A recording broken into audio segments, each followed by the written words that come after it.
السلام علیکم لسنرز، آج میں ریڈ کرنے جا رہی ہوں ناول خواب شیشے کا کی قسط نمبر 17 جو کہ تحریر ہے فضل طاہر کی۔ ناول شروع کرنے سے پہلے میری آپ سب سے ریکویسٹ ہے کہ اگر آپ نے ابھی تک چینل کو سبسکرائب نہیں کیا تو اسے سبسکرائب ضرور کریں، ساتھ ہی بیل آئیکن کو پریس کریں تاکہ ہر نئے آنے والے ناول کی اپڈیٹ آپ کو ملتی رہے۔ چلیے شروع کرتے ہیں۔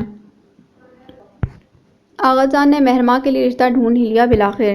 سمرا نے موہت کے کمرے میں داخل ہوتے ہوئے جیسے اسے خوشخبری سنائی تو وہ جو جھک کر دراز سے کچھ نکال رہا تھا سیدھا ہو کر پورے کا پورا ان کی طرف مڑ گیا۔ "واٹ؟" اس کی آواز ہی نہیں بلکہ تاثرات بھی بے یقین سے تھے۔ "اس کا تو نکاح ہو چکا ہے۔" اس زبردستی کے نکاح کی بھلا کیا اہمیت؟ ان کی نظروں میں نہ کوئی گواہ نہ کوئی نکاح نامہ۔ وہ لاپرواہی سے کہتی اس کی وارڈروب کھول کر جائزہ لینے لگی۔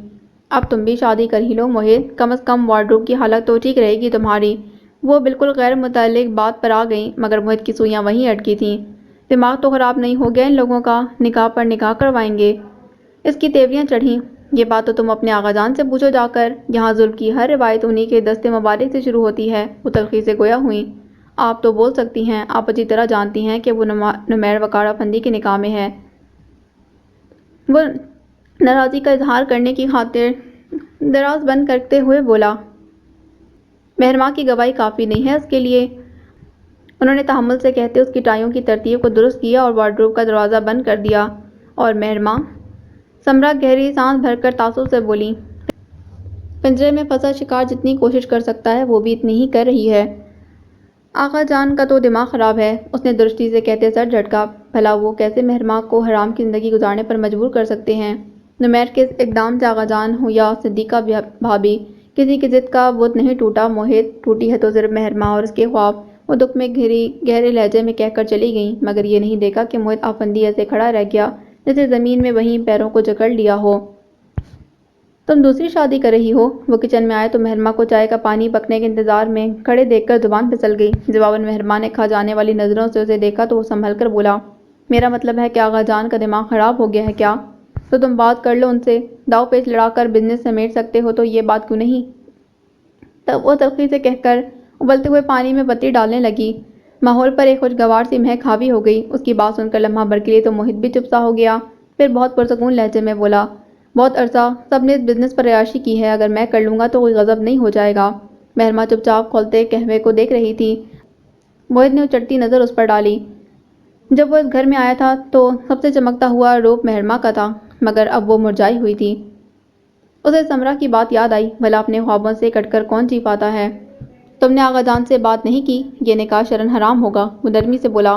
"آغا جان کی اسٹڈی میں شریعت اور فتویٰ کی کتابوں کا انبار ہے، کیا پھر بھی حلال حرام کا یہ فرق میں جا کر انہیں سمجھاؤں؟" مہرماں نے تحمل سے اسے دیکھا۔ "تم یہ نکاح کروا لو گی؟" وہ بے یقینی سے پوچھ رہا تھا۔ مہرماں کی آنکھیں اپنی بے بسی سے بھر آئیں۔ آغا جان کو اپنی بات سمجھانا مشکل سہی مگر اپنی جان دے کر خود کو حرام کام سے بچانا تو ثواب کا کام ہوگا یقیناً۔ موہت دنگ رہ گیا مگر یہ محض ایک لمحے کی بات تھی۔ اگلے ہی پل اس نے مہرماں کا بازو پکڑ کر جھٹکا دیا۔ "شٹ اپ یو فول، خودکشی حرام ہوتی ہے پتہ ہے نا؟" وہ درست لہجے میں بولا۔ مہرماں نے اس کا ہاتھ پیچھے ہٹایا اور آسان سے بولی، "حرام زندگی یا حرام موت، ایک کو چننا میرا نصیب ہے موہت۔ حرام کی زندگی گزارنا بہت مشکل ہے، ہر روز مرنے سے بہتر ہے میں ایک ہی بار مر جاؤں۔" وہ جذباتی کیفیت میں گھری کہتے ہوئے ہاتھوں میں چہرہ چھپا کر رو دی تو موہت سے دکھ کی اس فضا میں کھڑے رہنا انتہائی مشکل ہو گیا۔ سمرا نے اپنی پوری کوشش کی آغا جان کے دماغ سے مہرماں کی شادی کا کیڑا نکالنے کی مگر وہی ڈھاک کے تین بات۔ اس رذیل انسان کے ساتھ زندگی گزارنا بہتر ہے کہ وہ حرام کی زندگی ہی گزار لے۔ وہ تیش بھری نفرت سے بولے تو سمرا کا دل جیسے کسی نے مٹھی میں بھینچ لیا۔ "توبہ توبہ، کیا کفریہ کلمات تھے، یعنی آپ جانتے ہیں کہ یہ صحیح راستہ نہیں آغا جان؟" وہ دکھ میں گھری بامشکل بول پائی تھیں۔ "تو کیا کروں، اس دوائف کے بیٹے کو فرزندی میں لے لوں؟" وہ بگڑے پھر تفاخر سے جتایا، "اس خاندانی ساکھ کی رگوں میں بیٹوں کی قربانی کا خون دوڑ رہا ہے۔ بہو کل کے لونڈے کے ہاتھوں اسے زمین پر رول نہیں سکتا۔" سمرا نے دکھ سے انہیں دیکھا۔ "وہ وقار کا بیٹا ہے آغا جان، یہی سمجھ کر اسے قبول کر لیں اور مہر کو باعزت طور پر رخصت کر دیں اسی کے ساتھ، پھر بھلے ساری زندگی اس سے نہ ملیں۔" سمر نے پرامید نظروں سے انہیں دیکھا تو انہوں نے تنفر سے ایک طرف تھوک دیا اور حقارت سے بولے، "وقار افندی گند میں گرا تھا اور میں اس گند کو اٹھا کر اپنے خاندان کے اونچے شملے میں لگا لوں؟ مہر کے لیے زندگی بہت مشکل ہو جائے گی آغا جان۔ اگر نمیر شادی کا ثبوت لے کر سامنے آ گیا تو دوسرا نکاح باطل ثابت ہو جائے گا اور دنیا کی باتیں الگ، ساری عزت چلی جائے گی۔" وہ بڑے حوصلے سے انہیں سمجھا رہی تھیں۔ "بس!" انہوں نے ہاتھ اٹھا کر سمرا کو کرختگی سے ٹوک دیا۔ ہماری نسل کے وارث کی ماں ہو، اس لیے تمہاری اتنی بات بھی سن لی۔ اب جاؤ اور مہمانوں کی آمد کا انتظار کرو بس۔ وہ بے بسی اور غصے کے ملے جلے تاثرات لیے وہاں سے اٹھ گئیں۔ دیکھ لیا بات کر کے، سارا چچی ان کی شکل سے ہی اندازہ لگا گئی تھی کہ کیا خاطر کی ہوگی آغا جان نے ان کی۔ جہاں ماں کو ہی بیٹی کے احساسات کی پرواہ نہ ہو، وہاں بھلا آغا جان کی کیا خاک احساس کریں گے۔ سمرا سخت کبیدہ ہوئی تھی۔ آپ کو کیا پڑی ہے بھابھی پرائی آگ میں کودنے کی؟ اچھا ہے بیاہ کر یہاں سے رخصت ہوا، ابھی تک تو طلال کو اس کے نکاح کی حقیقت کا نہیں پتا، یہ پردہ پڑا ہی رہنے دیں تو بہتر ہوگا۔ وہ بیزاری سے بولیں تو سمرا نے دکھ اور افسوس کی ملی جلی کیفیت کے ساتھ انہیں دیکھا۔ اپنی بیٹی کی زندگی بہتر بنانے کے لیے جو مہرمہ کو کسی کھائی میں بھی دھکیلنے کو تیار تھیں۔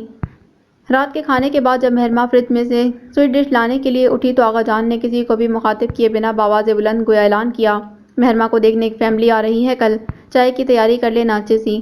آغا جان ذرا کچھ دن اور نکال لیتے، ہو سکتا ہے یہ معاملہ کسی سائڈ پر لگ جاتا، کل کو وہ ناشتے ہونے کے دعوے کے ساتھ آ سکتا ہے، مبین صاحب نے ہمت کر کے کہہ دیا۔ مہرمہ کے قدم باہر ہی ٹھہر گئے۔ آغا جان اگر کوئی جاننے والے لوگ ہیں تو ان کی ساری صورتحال بتا کر بھی رشتہ طے ہو سکتا ہے۔ صدیقہ بیگم تو راضی براضی تھیں، کسی طور پر اس طوائف کے بیٹے سے جان چھوٹ جاتی۔ چپ کر کے رشتہ ہو جانے دو، خبردار جو کسی کو بھی کوئی بھینک بھی پڑنے دی ہو تو۔ آغا جان سرد مہری سے بولے۔ سمرا نے چپتی نظروں سے واش بیسن پر ہاتھ دھو کر آتے موہت کو دیکھا۔ ایسا کون مہربان بیٹا ہے ہمارا جو سب کچھ جان کر مہرمہ کا رشتہ قبول کرے گا یا مانگے گا؟ انہوں نے تنفر سے ہنگار بھرا، جیسے سارا قصور ہی لڑکی کا ہو۔ موہت اپنی کرسی پر بیٹھتے بیٹھتے ٹھٹکا۔ اسے فی الفور سمجھ آئی تھی کہ بات کس رخ پر چل پڑی ہے۔ اس کے ماتھے پر بل پڑے۔ اس نے ناگواری سے کچھ کہنے کو منہ کھولا ہی تھا کہ اس کے تاثرات دیکھتی سمرا نے ٹھہرے ہوئے مگر بلند لہجے میں کہا، میں مانگتی ہوں آغا جان، سب کچھ جانتے بوجھتے بھی میں مہرمہ کا رشتہ اپنے موہت کے لیے مانگتی ہوں، اور مجھے امید ہے کہ بھابھی اور بھائی کو بھی کوئی اعتراض نہیں ہوگا۔ وہ تو دھماکہ کر کے خاموش ہو گئی تھی مگر ٹیبل پر ایک دم سکوت طاری ہو گیا۔ موہت نے بے یقینی سے ماں کی طرف دیکھا۔ ڈائننگ روم کے باہر کھڑی مہرمہ کے لرزتے ہاتھوں سے شیشے کا سویٹ ڈش والا ڈونگا پھسلا اور ایک چناکے سے زمین بوس ہو گیا۔ اس کی رنگت زرد پڑ گئی تھی۔ کھانے کی میز پر ایک دم خاموشی چھا گئی، پھر اس خاموشی کو ایک چھناکے کی آواز کے ساتھ توڑا گیا۔ جانے کس کے ہاتھ سے گر کر کچھ ٹوٹا تھا، دل ٹوٹنے کی آواز تو نہیں ہوا کرتی، ملاحہ نے بے اختیار سوچا۔ موہت ناراض نظروں سے ماں کو دیکھتا ایک لفظ کہے بنا بھی کرسی دھکیل کر اٹھ کھڑا ہوا۔ ڈائننگ سے باہر نکلا تو دروازے میں جب مہرمہ کو دیکھ کر ٹھٹکا۔ سویٹ ڈش کا برتن زمین پر اس کے قدموں میں کرچی کرچی ہوا تھا اور کچھ ایسی ہی کرچیاں مہرمہ کی آنکھوں میں بھی دکھائی دے رہی تھیں۔ وہ ایک پل بھی وہاں رک نہ پایا۔ مہرمہ آنکھوں میں آنسو لیے وہیں سے پلٹ کر اپنے کمرے میں چلی گئی۔ اسے سمرا چچی سے ایسی حرکت کی امید بالکل بھی نہ تھی۔ آغا جان کا چہرہ خوشی سے دمک اٹھا۔ انہوں نے بے اختیار اٹھ کر آگے جھکتے ہوئے لمحہ بھر کو سمرا کے سر پر دست شفقت رکھا۔ میرے دل کی بات کہہ دی تم نے بہو، اس سے بڑھ کر مہرو کی خوش قسمتی کیا ہوگی کہ وہ موہت آفندی کی دلہن بنے۔ پھر انہوں نے تائی جان کی اڑی رنگت والے اور مبین صاحب کے فقط پڑتے چہروں کو دیکھ کر جتانے والے انداز میں کہا، اور یہاں کسی کی کیا مجال کہ جو اعتراض کرے، اس بے نام و نشان شخص سے اعلیٰ درجے کا رشتہ ملا ہے مہرو کا۔ اور اب کس کی مجال تھی کہ ایک لفظ بھی ان کی تردید میں کہتا۔ تائی جان کا سارا احتجاج بھی اندر ہی اندر سر پٹک کر رہ گیا۔ دیکھ لیا کیسے ساری کی ساری جائیداد پر آنکھیں لگا کر بیٹھے ہیں یہ ماں بیٹا۔ مہرو کے نکاح کے بارے میں اچھی طرح جانتے بوجھتے رشتہ مانگ لیا اس کا۔ تائی جان خوش تو کیا ہوتی، ان کو اور فکر لگ گئی، اور اس معاملے کی ادھیڑ من میں مصروف مبین صاحب نے ناگواری سے انہیں دیکھا۔ اس کی تو ویسے ہی پانچوں انگلیاں گھی میں ہیں، مہرو سے شادی کر کے کون سے نئے کارخانے کا مالک بن جائے گا۔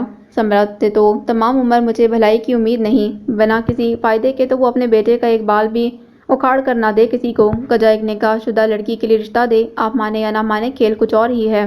مستقل ادھیڑ من میں مبتلا تھی۔ تم سے ایسی کون سی دشمنی تھی ماضی میں اس کی؟ مبین صاحب نے انہیں گھور کر دیکھا۔ دشمنی نہیں تھی مگر اس کی دوستی بھی ہمیشہ میرے دشمنوں سے رہی۔ وہ برجستہ بولیں تو اشارہ صاف طور پر وقار اور زرنگار کی طرف تھا۔ کتنی حسرت تھی مجھے اس گھر میں میری بہن میری دیورانی بن کر آئے، اگر وقار مان جاتا تو یہ کمینہ نمیر آج کسی بلا کی طرح ہم پر نازل نہ ہوتا۔ وہ آزردہ سی بولیں، پھر انہیں گویا یاد دلایا، اور جب وقار نے اس کوچے والی سے نکاح کیا تو اس گھر میں اس کے سب سے بڑے حمایتی یہی دونوں میاں بیوی تھے۔ اماں جی تک نے وقار کا ساتھ نہ دیا۔ تم بھی نہ صدیقہ بیگم، بات کو کہاں سے کہاں لے جاتی ہو؟ وہ بدمزہ ہو کر بولے۔ بات سمرا کے موجودہ اقدام کی ہو رہی ہے اور تم بجلی باتیں اکھاڑ رہی ہو۔ دیکھیں جی، صاف اور سیدھی بات ہے، اگر موہت سمرا کا بیٹا نہ ہوتا تو جن حالات کا مہرو شکار ہے، میں ایک منٹ بھی کچھ سوچے بنا اسے موہت کے ساتھ رخصت کر دیتی، مگر اب تو میں ایسا سوچ بھی نہیں سکتی۔ مگر میرے خیال میں تو اس میں کوئی مضحکہ نہیں، مبین آفندی نے ٹھہرے ہوئے لہجے میں کہا تو بے یقینی سے انہیں دیکھنے لگیں۔ تو وہ مہرما کے نکاح پر راضی ہی نہ تھے۔ وہ ہمارے حصے کے علاوہ ساری جائیداد کا مالک ہوگا صدیقہ بیگم، بڑا روشن مستقبل ہے اس کا، ہم نے موقع گوا دیا تو سہیل اب کی بار نہیں چکے گا، قدرت نے سمجھو ایک راستہ کھول دیا ہے ہمارے لیے۔ وہ دور کی سوچ رہے تھے مگر نزدیک کی انہیں نظر نہ آ رہی تھی۔ نکاح پر نکاح حرام، ان کی بیٹی کی زندگی بھر کا رشتہ ناجائز، مگر یہی صرف دنیاوی مفادات دیکھے جا رہے تھے جن کے فائدے وقتی تھے، مگر بدقسمتی سے مبین صاحب بھی اسی بھیڑ چال کا شکار ہو رہے تھے جس کی بنیاد آغا جان نے ڈالی ہوئی تھی۔ میرے تمام تر اعتراض کے باوجود بھی آغا جان مہرما کا رشتہ کرنے سے نہیں رکیں گے، تو پھر محب افندی کیوں نہیں؟ وہ جانے کیا سوچ کر مطمئن تھے۔ اور یہ فائدہ بھی ہوگا کہ کل کو وہ کمینہ شخص نکاح نامہ لے کر بھی آ جائے تو کوئی ٹینشن نہیں ہوگی۔ اس ضلالت کے گڑھے میں گرنے سے بہتر ہے کہ خاموشی سے مہرما کا نکاح محب سے پڑھوا دیں۔ انہوں نے بات مکمل کی تو اب کی بار وہ شوہر کی بات کی گہرائی سمجھ گئیں۔ تو اب محب افندی اور مہرما کی شادی ناگزیر ہو گئی تھی، پراپرٹی کے لیے بھی اور نمیر جیسے بے اہمیت انسان کے شر سے بچنے کے لیے بھی۔ اور یہ خاکی خطا کار اپنے جیسے انسانوں کے شر سے بچنے کے لیے تو اقدامات کر لیتا ہے، مگر اللہ کے عذاب کے بچنے کا سامان نہیں کرتا، اور جو اللہ کے عذاب سے نہیں ڈرتے بے شک ان کے لیے بڑے سخت عذاب کی وعید ہے۔ وہ تو سمرا کی اس قدر غیر متوقع طور پر پروپوزل پیش کرنے کے بعد سے جیسے جلتے کوئلوں پر کھڑا تھا۔ کیا ٹینشن ہے محب، بیٹھ جاؤ، آرام سے بھی بات ہو سکتی ہے۔ وہ ان کے کمرے میں آیا تو شدید ڈسٹربنس کا شکار تھا۔ انہوں نے اس کے تاثرات بھانپتے رزان سے کہا تو وہ ان کے سامنے بیٹھ کے کنارے پر ٹک گیا۔ یہ کیا مذاق ہے ماما؟ مذاق؟ انہوں نے آئبروز کاٹ کر پوچھا تو محب لب بھیج گیا۔ کسی بے بس انسان کو گرداب سے نکالنا مذاق کب سے ہو گیا؟ پہلے تو نیکی ہوا کرتا تھا۔ انہوں نے بڑے تحمل سے طنز کیا۔ مگر آپ نے مجھ سے پوچھنا بھی گوارا نہیں کیا، تو کیا میں حق نہیں رکھتی تم سے پوچھے بنا تمہاری زندگی کا فیصلہ کرنے کا؟ انہوں نے دعوے سے پوچھا۔ آپ کو تمام حقوق حاصل ہیں مگر یہ معاملہ جذباتیت سے حل ہونے والا نہیں ہے، محب نے احتجاج کیا۔ ابھی بھی یہ جذباتیت یا جلد بازی ہے؟ ایک معصوم لڑکی کی زندگی کو اس کے لیے ایک شرمناک سوال بنا دیا گیا ہے، تب تم لوگ کوئی قدم اٹھاؤ گے؟ وہ تلخ ہوئیں۔ میں آغا جان سے بات کر لیتا ماما، آپ جانتی ہیں مہرما اس رشتے پر کبھی بھی راضی نہیں ہوگی۔ آغا جان زبردستی اسے رخصت کروا دیتے کسی کے ساتھ بھی، اور تم لوگ بس اپنے انتقام کو سینے سے لگا کر بیٹھے رہتے۔ وہ درست لہجے میں بولی تو محب جھنجھلایا۔ تو اس رشتے کا بھی کیا رنگ ہوگا اس کی نظر میں ماما؟ ایک ناجائز رشتہ؟ الجھے ہوئے ریشم کو نرمی اور سلیقے سے سلجھایا جاتا ہے محب۔ مہرو کو فی الحال تحفظ چاہیے اور وہ اسے ہم ہی دے سکتے ہیں، ورنہ آغا جان کو ان کی کرنی سے کوئی بھی نہیں روک سکتا۔ وہ نمیر افندی کو نیچا دکھانے کے لیے کسی بھی حد تک جا سکتے ہیں۔ وہ ان کا چہرہ دیکھنے لگا۔ مہرو کو جو تحفظ محب افندی دے سکتا ہے وہ اور کوئی نہیں دے گا، کیونکہ محب جانتا ہے کہ مہرما واقعی نمیر افندی کے نکاح میں ہے۔ وہ اپنے لفظوں پر زور دیتے بولی تو محب دانتوں پر دانت جما کر رہ گیا، پھر ناراضی سے بولا، یہ ان کا بھگتان ہے ماما، بھگتنے دیں ان کو، نمیر کو اپنے طریقے سے ہینڈل کرنے دیں یہ سب۔ مجھے صرف اس بچی کی فکر ہے محب، اس کے خواب ٹوٹے ہیں، ایسے تو وہ شاید جی لے لیکن محب اور نمیر کے بدلے کی جنگ میں اگر وہ خود ٹوٹ گئی تو جی نہیں پائے گی۔ سمرا آزردگی سے بولی، جنگ میں گناہ گار یا بے گناہ کون دیکھتا ہے بھلا؟ وہ آرام سے بولا، ہم دیکھیں گے۔ سمرا نے جتانے والے انداز میں کہا تو گہری سانس بھرتا اٹھ کھڑا ہوا۔ واقعی وہ کب تک آغا جان کو مہرما کا رشتہ کرنے سے روک سکتے تھے؟ آغا جان لڑکے والوں کو بنا بتائے یہ ناجائز رشتہ جوڑ کر نمیر افندی سے چھٹکارا پا لینا چاہتے تھے، تو کیا بہتر نہ تھا کہ جب تک نمیر کا معاملہ کسی سائڈ پر نہ لگتا وہ مہرما کو اپنی تحویل میں لے لیتا؟ وہ الجھا ہوا ان کے کمرے سے نکلا تو سمرا کی آواز پر بھی نہ رکا تھا۔ مہرما بے یقینی کی زد میں تھی، دماغ گویا ابھی تک جھنجھنایا ہوا تھا۔ آغا جان تو مانا کہ نمیر کی ضد میں ایسا فیصلہ کر رہے تھے، مگر یہ سمرا چچی، اور کیا محب واقف نہیں ہوگا ان کے ارادوں سے؟ کیا گیم کھیلنے والے تھے یہ لوگ اس کے ساتھ؟ آپ ہی، اللہ کا واسطہ ہے اب بس کر دو، جس بات پر اپنا اختیار نہ ہو اسے اللہ پر چھوڑ دینے میں ہی بھلائی ہوتی ہے۔ ملاحہ نے اسے مسلسل آنسو بہاتے دیکھ کر بے بسی سے کہا تو اس نے آنسوؤں سے بوجھل سرخ ہوتی شکایتی نظروں سے اسے دیکھا۔ جو کچھ میری زندگی کے ساتھ ہو رہا ہے، اگر میں ساری عمر بھی روتی رہوں تو اس نقصان کی بھرپائی نہیں ہو سکتی۔ شکر کرو کہ گھر سے باہر کہیں رشتہ طے نہیں کر دیا آغا جان نے۔ سمرا چچی سے تو ہم خود بات کر لیں گے۔ ملاحہ نے امید کی کرن اس کے ہاتھ میں تھمائی۔ سب کو پتہ ہے کہ اب جو بھی نکاح ہوگا وہ ناجائز ہوگا، پھر بھی سب ایک ہو گئے ہیں، اور تو اور ابو کو بھی فوائد نظر آ گئے میرے اور محب کے رشتے میں۔ وہ سب سے برگشتہ تھی۔ ملاحہ نے پاس بیٹھ کر اس کا ہاتھ تھاما۔ آپی، تم محب بھائی سے بات کر سکتی ہو، جب تک نمیر سامنے نہیں آتا وہ تمہارے ساتھ نکاح کا ڈھونگ کر ہی تو سکتے ہیں، کہیں اور تمہارے رشتہ ہونے سے بچانے کے لیے۔ مہرما نے برہمی سے اس کا ہاتھ جھٹکا۔ کھیل ہی سمجھ لیا ہے سب نے، نکاح جیسے معتبر رشتے کو۔ ملحہ خفیف سی ہو گئی۔ میں تو صرف حالات کی وجہ سے کہہ رہی ہوں آپی، موہت بھائی تو سارا معاملہ سمجھتے ہیں، شاید تمہاری بات پر ہی راضی ہو جائیں، ورنہ اگر آغا جان نے زبردستی کہیں اور تمہارا رشتہ طے کر دیا تو اس شخص کے ساتھ تو جائز ہو یا ناجائز زندگی گزارنی پڑے گی۔ اوہ، مہرماں نے سر دونوں ہاتھوں میں تھام لیا۔ سب نے اپنی اپنی بساط بچھا رکھی ہے، یہاں سب کے مہرے کامیاب ہیں، پٹ رہی ہوں تو صرف میں۔ اس کی آواز دکھ اور آنسوؤں سے بوجھل تھی۔ ملحہ کا دل بہن کی ہمدردی اور آنسو سے بھر آیا تھا۔ اللہ بہتر کرے گا آپی، آزمائشیں بھی اس کے پیاروں پر ہی آیا کرتی ہیں، سب ٹھیک ہو جائے گا۔ ملحہ کا لہجہ اعتماد سے عاری تھا۔ اس طرح کے پراعتماد جملے جو ہمیں پورے تیقن کے ساتھ بولنے چاہیے عموماً ہم یوں ہی عادتاً ضرب المثل سمجھ کر بول دیتے ہیں، حالانکہ اللہ پر اور اپنی دعا کی قبولیت پر پورا بھروسہ ہی دعا کی قبولیت کا باعث بنتا ہے، مگر کوئی ہے جو سوچے سمجھے۔ مہرماں سر ہاتھوں پر گرائے ابھی بھی سسک رہی تھی۔ زندگی ایک سوالیہ نشان بن جائے تو جینے کا مزہ چھن جایا کرتا ہے۔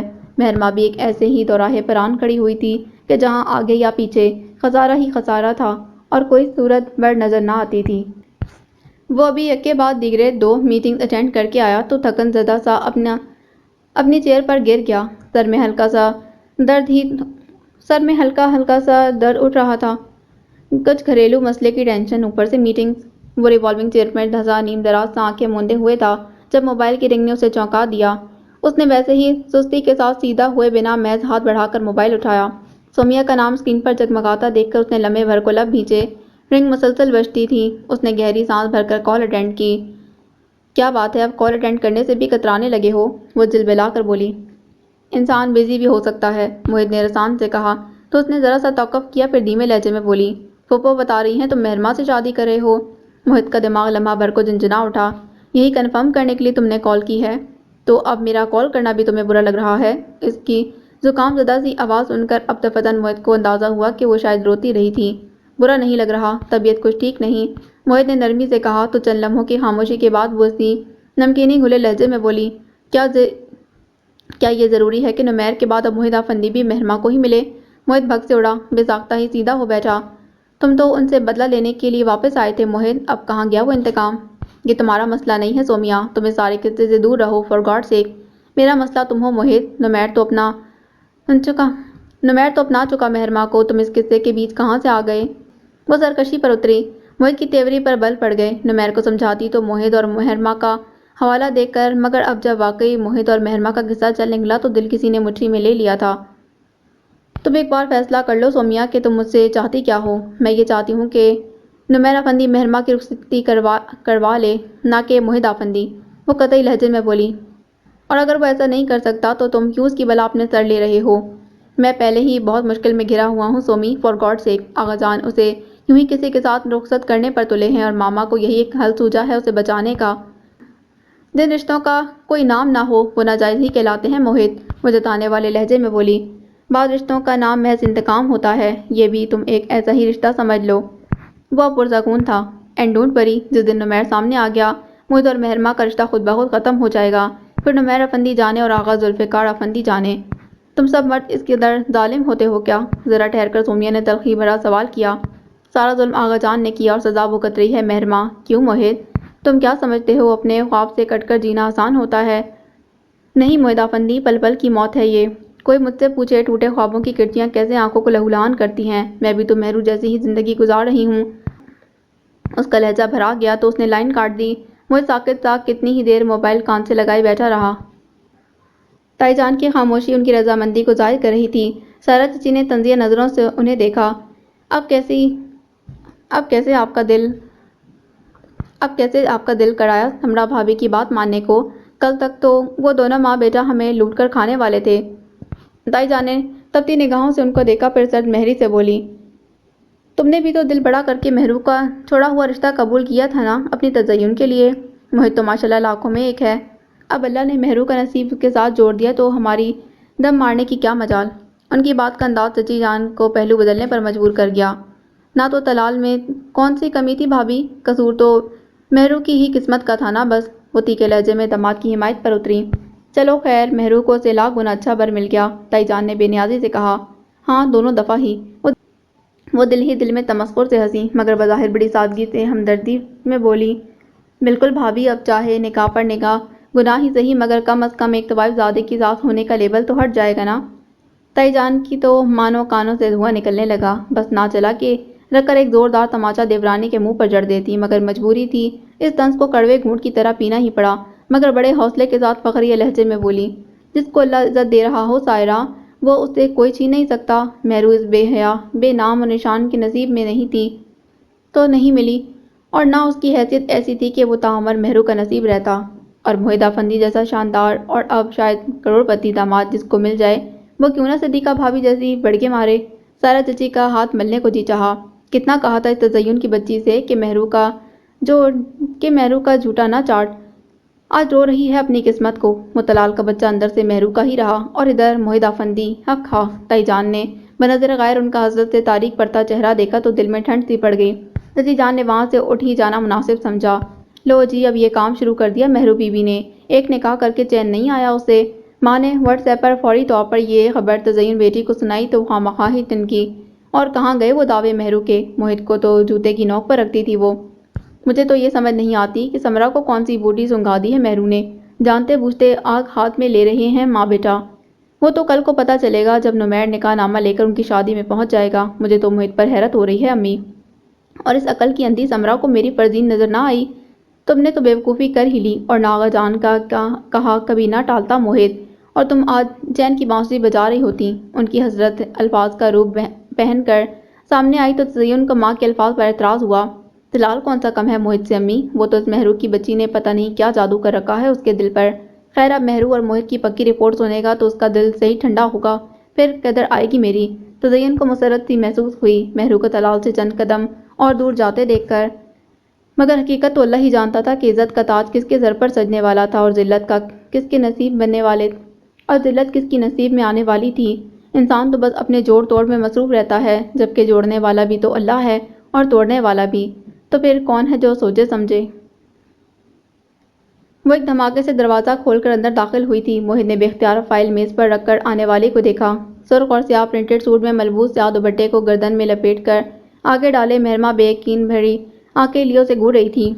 یہ کسی شریف آدمی کے کمرے میں داخل ہونے کا کون سا طریقہ ہے؟ اس کی طرف گھورتے موہد نے رسان سے پوچھا تو وہ چبا کر بولی، شریف آدمی ہوتا تو میں اپنے طریقے پر ضرور غور کرتی۔ موہد نے استفہامیہ بھویں اچکاتے ہوئے اس کا موڈ بھانپنے کی گویا کوشش کی۔ تو پھر یہی بتا دو کہ اس بدمعاش آدمی کے کمرے میں تم کیا کرنے آئی ہو؟ بڑے غور و فکر کے بعد پوچھا گیا۔ تو تمہیں شرم نہیں آئی نکاح پر نکاح کا پیغام بھجواتے ہوئے؟ وہ بھرائے لہجے میں غصے سے بولی، تم اس نکاح کو مانتی ہو؟ لمحے بھر کی خاموشی کے بعد موہد نے پوچھا، میں مانوں یا نہ مانوں مگر ایک ناجائز زندگی گزارنے کا شوق نہیں ہے مجھے۔ وہ چیخی تو موہد نے بے اختیار کان پر ہاتھ رکھا، میرے لیے زندگی پہلے ہی بہت مشکل ہے، مزید گنجرک نہ بناؤ اللہ کا واسطہ ہے۔ اس نے دکھ سے کہتے آخر میں دونوں ہاتھ موہد کے آگے جوڑ دیے تو آنکھیں ضبط کے باوجود جھلک پڑیں۔ موہد نے ان بندے ہاتھوں کو دیکھا، یہ وہ ہاتھ نہیں تھے جن کو وہ کبھی بھی بندھا ہوا دیکھنا چاہتا تھا۔ وہ اپنی دربدری کے 14 سالوں کا انتقام لینے آیا تھا، مگر اس پل اس کے دل نے اسے اچھی طرح باور کروا دیا کہ مہرماں کے معاملے میں وہ نمیر افندی کی طرح ظالم کبھی نہیں بن سکتا۔ آغا جان تمہیں کسی کے ساتھ بھی رخصت کر دیں گے مہر، ماما نے اگر یہ فیصلہ کیا ہے تو کچھ سوچ کر ہی کیا ہوگا۔ آگے بڑھ کر اس کے بندے ہاتھوں کو کھولتے موہد نے نرمی سے کہا، میرے بارے میں کوئی مت سوچے۔ اس نے بری طرح سے موہد کے ہاتھوں کو جھٹکا تو وہ لب بھینچ کر رہ گیا۔ اور تم موہد افندی، کیا ہمیں نظر نہیں آتا کہ تم کس چکر میں ہو؟ آغا جان کی سیٹ ہتھیانے کے بعد شاید میرے ذریعے تم باقی سب کا حصہ بھی ہتھیانا چاہتے ہو۔ وہ تلخ و ترش لہجے میں بولی، واہ کیا دماغ پایا ہے، بڑی جلدی معاملے کی تہہ تک پہنچ گئی تم تو۔ وہ ایک ثانیے کو حیران ہوا پھر بے ساختہ مسکرا دیا، کوئی عقل کا اندھا بھی یہ سب دیکھ سکتا ہے۔ وہ تلخ ہوئی، اوکے۔ وہ گہری سانس بھر کر پیچھے ہٹا، میں تو عذرائے ہمدردی ماما کی بات مان رہا تھا، سوچا تھا نمیرہ افندی کا معاملہ کسی سائڈ پر لگنے تک تمہیں سیاسی پناہ دے دوں گا، لیکن خیر تمہیں شاید عقل کی اندھی بننے کا زیادہ شوق ہے۔ اب تم جانو اور تمہارے آغا جان۔ اس کی بات نے مہرماں کو چپ سا کروا دیا، یہی بات کل پرسوں ملاحہ بھی کر رہی تھی۔ اس کا دماغ معاف ہونے لگا۔ موہد اب اپنی فائل اٹھا کر کھولتے واپس پلٹ گیا، یعنی اب وہ جا سکتی تھی۔ میں سوچوں گی اس بارے میں۔ اس کی سماعتوں سے مہرماں کا چور سا لہجہ ٹکرایا، بہت شکریہ مہربانی، اور ہاں جہاں سے کمرے میں آئی ہو باہر نکلنے کا بھی وہی راستہ ہے۔ وہ رکھائی سے سرد لہجے میں بولا تو مہرماں کا دل چاہا کوئی وزنی شے اٹھا کر اس کے سر پر دے مارے۔ وہ غصے سے پلٹ کر کمرے سے نکل گئی، مگر جاتے دھڑام سے دروازہ بند کرنا نہ بھولی تھی۔ موہد نہیں تو کوئی بھی اور ہو سکتا تھا، مہرو مگر یہ نکاح ہر حال میں ہو کر رہے گا۔ گناہ کمانا منظور ہے مگر اس ننگ انسانیت کو داماد کے روپ میں قبول کرنا منظور نہیں۔ تائی جان کا اٹل جواب تھا۔ مہر ماں کی تو زبان ہی بند ہو گئی، ماں کی اس قدر شکی اور قلبی دیکھ کر۔ اس کی تو ماں کو قبول نہ کیا اس گھر میں کسی نے، کجا اس کی ناجائز اولاد کو اپنا داماد بنانا۔ انہوں نے اس قدر نفرت سے کہا کہ بس تھوکنے کی کسر رہ گئی تھی۔ مہر ماں کے دل و دماغ پر زور کی ضرب پڑی تو وہ خود پر سے قابو کھو کر چلا اٹھی۔ بس کر دیں امی، اللہ کا واسطہ ہے، اب تو اس اکڑ اور خاندانی غرور کو چھوڑ دیں۔ حقیقت یہ ہے کہ وہ آپ کا داماد بن چکا ہے، آپ کے خاندان کو جو گرہن لگ چکا، اسے نپٹنے کے بجائے آپ لوگوں نے مجھ سے چھٹکارا پانے کی ترغیب شروع کر دی۔ وہ پھوٹ پھوٹ کر رو دی تو تائی جان کو ہاتھ پاؤں پڑ گئے۔ کیا تھا اگر اس کی ماں ایک طوائف تھی امی؟ کیا طوائف انسان نہیں ہوا کرتی؟ کیا ان کے دل میں عزت پانے کی چاہ پیدا ہو جانا کوئی انوکھا امر ہے؟ اگر چچا جان نے ان سے شادی کی تو آپ لوگوں نے یہ کیوں نہ سوچا کہ ان کی قسمت میں یہی عورت لکھی تھی؟ اور قسمتیں انسان خود نہیں لکھا کرتے امی، جوڑے اللہ بناتا ہے۔ پھر آپ لوگوں نے اللہ کے فیصلے پر اعتراض کیوں کیا؟ اگر وقار چچا کا دل اتنا وسیع ہو سکتا تھا ایک طوائف کے لیے تو آپ لوگ اپنا ذہن کیوں وسیع نہ کر سکے؟ کیا ان کو اپنا خاندانی جاہ و جلال پتہ نہیں تھا؟ پھر بھی انہوں نے یہ قدم اٹھایا، ایک عورت کو عزت کی زندگی دی۔ اولاد تو حرام ہی نکلی نا اس کی، دیکھا نہیں کیسا بٹا لگا دیا ہماری عزت کو۔ وہ جلبلا کر بولی تو انداز بے حد تکلیف دہ تھا۔ کل کسی کے ساتھ آپ نے اچھا کیا ہوتا تو آج آپ کے ساتھ برا نہ ہوتا۔ مہر ماں نے تلخی سے کہا، اب اپنی بکواس بند کر دو مہرو، تمہاری وجہ سے ہمارے خاندان کی عزت چوراہے پر آن پڑی ہے۔ ہم اس عزت کو سنبھالنے کے چکر میں ہیں اور تم اس طوائف کی ہمدردی میں ہلکان ہو رہی ہو۔ وہ غصے سے بولی، غلطی کا مداوع کبھی بھی کیا جا سکتا ہے امی، نمیر کو بلائیں، اس سے بات کریں وہ کیا چاہتا ہے، پھر معاملہ ختم ہو جائے گا۔ وہ بے بسی سے گویا ہوئی، کبھی کبھی تو مجھے شبہ ہونے لگتا ہے جیسے نمیر سے نکاح تم نے اپنی مرضی سے کیا ہے۔ تائی جان نے غصے سے الٹے دماغ کے ساتھ اپنی مخصوص رگیدنے والے انداز میں کہا تو وہ سن رہ گئی۔ وہ ذلیل انسان ہماری عزت اور تمہاری زندگی رول گیا اور تمہیں اسی کی حمایت سوچ رہی ہے۔ جاؤ جا کر باپ دادا کو کہہ دو اسی لوفر کے ساتھ رخصت کر دیں تمہیں۔ امی یہ کیسی باتیں کر رہی ہیں؟ ملاحہ نے بہن کی خطرناک حد تک زد پڑتی رنگت دیکھ کر جلدی سے آ کر ماں کو ٹوکا، آپ ہی کا کیا قصور ہے سب میں، یہ تو آپ سب کا بویا کاٹ رہی ہیں۔ مہر ماں اٹھ کر وہاں سے چلی گئی۔ تائی جان نے تیز نظروں سے ملاحہ کو دیکھا، تم چپ رہو سمجھی، اس کی فضول کی ضد توڑنے کے لیے ایسی باتیں ضروری ہیں ورنہ وہ مجھ سے شادی کرنے پر راضی نہیں ہوگی اور اس رذیل شخص کے نکاح نامے کو سینے سے لگا کر زندگی برباد کر لے گی اپنی۔ یہی تو ہماری غلطی ہے، اکثر ہم انسان کی ضد توڑنے کی کوشش میں انسان ہی توڑ دیتے ہیں۔ باتوں کے بھالے دل میں کھپ جائیں تو پھر کبھی نہیں نکلتے امی، وہ ضد سے بولی تھی۔ اچھا اب یہ رسالوں سے پڑے ہوئے ڈائیلاگز بند کر دو، مجھے جو اور جیسا مناسب لگ رہا ہے میں ویسا ہی کروں گی۔ انہوں نے اسے جھڑکا تو منہ بنا کر اٹھی، کل کی پیدا ہوئی نسل اب ہمیں سبق سکھانے لگی ہے زندگی کے۔ ملاحہ نے دروازے سے نکلتے ان کی بڑبڑاہٹ سنی تھی۔ میں نے کہا تھا نا آپی، اب اپنے دماغ سے ہی کام لو، امی اور آغا جان تو ایک تصویر کے دو رخ ہیں، ان کے فیصلے عموماً دوسروں کی خواہشات میں کے ملبے پر بنے ہوتے ہیں۔ وہ سیدھے کمرے میں آئی تو مہر ماں سخت رنجیدہ تھی۔ ملاحہ جذباتی ہوئی، اب یہی کروں گی، مہر ماں نے سپاٹ لہجے میں کہا، یہ میری زندگی ہے، اس کے فیصلے اب میں ہی کروں گی۔ ویری گڈ ڈیسیژن، ملاحہ نے اس کی ہمت بندھائی، اپنی زندگی خود گزارو آپی، بہت گزار لی دوسروں نے۔ مہر ماں نے جلتی آنکھیں موند لی تھیں۔ گھر میں خاموشی ہی صحیح مگر مہر ماں اور موہت کے نکاح کی تیاریاں شروع ہو گئی تھیں۔ وہ تو مہر ماں کا دل گویا کسی نے مٹھی میں لے لیا۔ تم سے نکاح کے بعد میرے لیے باعزت راستہ موت ہے موہت، سو اس رشتے کے قائم ہونے کے بعد بھی اپنی حدود و قیود یاد رکھنا۔ مہر ماں نے کچھ اس قدر نڈر انداز میں موہت تک اپنی بات پہنچائی کہ وہ ساکت سا رہ گیا۔ پھر اس کا بازو تھام کر اسے ہلکا سا جھٹکا دیتے دانت پیس کر بولا، تم کیا سمجھتی ہو لو میرج کرا ہوں تمہارے ساتھ، یا اتنا ہی بیچارہ ہوں کہ کوئی اور رشتہ نہیں مل رہا مجھے، ماما کا کہا نبھا رہا ہوں بس، ورنہ کوئی اٹریکشن نہیں ہے تم میں اور نہ اس رشتے میں میرے لیے۔ اس کا انداز اہانت آمیز تھا، کوئی اور وقت ہوتا تو مہر ماں اس قدر انسلٹ پر شاید اس کا منہ ہی نوچ لیتی، لیکن اس پل تو یہ الفاظ سن کر مہر ماں کے اعصاب پرسکون ہوتے چلے گئے اور کچھ سمرا کا دھیما انداز، جب تک نمیرہ بندی سامنے نہیں آتا موہت کو اپنی پناہگاہ سمجھو، آغا جان کو ان کے ارادے سے روکنے کا بس یہی ایک طریقہ ہے مہر، اس کے بعد جو بھی فیصلہ تم کرنا چاہو وہ کرنا۔ اور اب وہ خاموشی سے اس نکاح کی تیاریاں دیکھ رہی تھی۔ طلال کے اندر تک ایک ارتعاش سا اتر گیا، اب بتاؤ کیا جھوٹ کہا تھا میں نے، کیسے چکر چلا کر آغا جان کا ملینئر پوتا ہاتھ کیا ہے اس نے، تزین کو تو طلال کی اڑی رنگت نے ہی مزہ دے دیا تھا، تمسخر سے بولی۔ اس روز کی لڑائی کے بعد بامشکل ان کے تعلقات معمول پر آئے کہ اب تزین نے ایک نیا بھالا سیدھا دل میں کھبو دیا۔ طلال کو وقت لگا خود کو سمیٹنے میں، وہ میں ہی ہوں طلال نوید جس نے سچی محبت کی تھی تم سے، اور جو تمہارے اتنے ناروا سلوک کے بعد بھی تمہارے ساتھ رہ رہی ہوں۔ وہ احسان جتانے والے انداز میں بولی، مگر وہ یوں بپرے گا یہ تزین کے وہم و گمان میں بھی نہ تھا۔ تو مت کرو برداشت یہ ناروا سلوک، طلاق لو اور گھر جاؤ، مگر اپنی خود ساختہ محبت کا احسان میرے سر مت دھرو۔ تمہاری سچی محبت ہی کی نظر لگی ہے ہمیں۔ اس کا بازو دبوچ کر بے رحمانہ انداز میں جھنجھوڑتے اڑا کر بولا تو طلال کی صفاق گرفت میں درد سے بلبلا اٹھی، زبردستی اپنا بازو چھڑا کر چلائی۔ جو محبت تھی ہی نہیں اسے نظر کیا خاک لگتی؟ تم اس کے لیے محض ٹائم پاس تھے طلال نوید، اب تم کیا سمجھو اس حقیقت کو؟ بکواس بند کرو اپنی۔ وہ مٹھیاں بند کیے خود پر ضبط کرنے کی کوشش کرتا ہانپتا کوڑایا۔ چند لمحوں کی خاموشی کے بعد تزین نے اپنا انداز یکسر بدلا اور بہت ہارے ہوئے انداز میں بولی، حقیقت کو مان لو طلال، تھوک دو ماضی کے اس تعلق پر، کیونکہ وہ غلاظت کے سوا کچھ نہیں تھا۔ وہ بستر پر گر سا گیا۔ تزین اس کے پاس بیٹھی اور نرمی سے اس کے بازو پر ہاتھ رکھا۔ ہم کیوں اسے یہ خوشی دیں کہ وہ طلال نوید کو بیوقوف بناتی رہی ہے؟ طلال خاموشی اور بے تاثر نظروں سے اسے دیکھ کر رہ گیا، مگر تزین کو اس بات کی خوشی ہوئی کہ طلال نے خاموشی سے اس کی یہ بات سن لی تھی۔ مجھے بہت ضروری کام سے 1 ہفتے کے لیے آؤٹ آف کنٹری جانا ہے تزین، یہ فنکشن اٹینڈ نہیں کر سکوں گا۔ وہ لاؤنج میں سب کے بیچوں بیچ مہرما کی نکاح کا انویٹیشن لیے بیٹھی پلاننگ کر رہی تھی جب طلال نے اسے صاف لفظوں میں بتا دیا۔ تزین نے ناپسندیدہ نظروں سے اس کی طرف دیکھا۔ پہلے ہی اس گھر میں سے محض وہ اور طلال شریک ہونے والے تھے، مگر اب طلال کے علی الاعلان انکار پر وہ محض دل ملا ہی سکتی تھی۔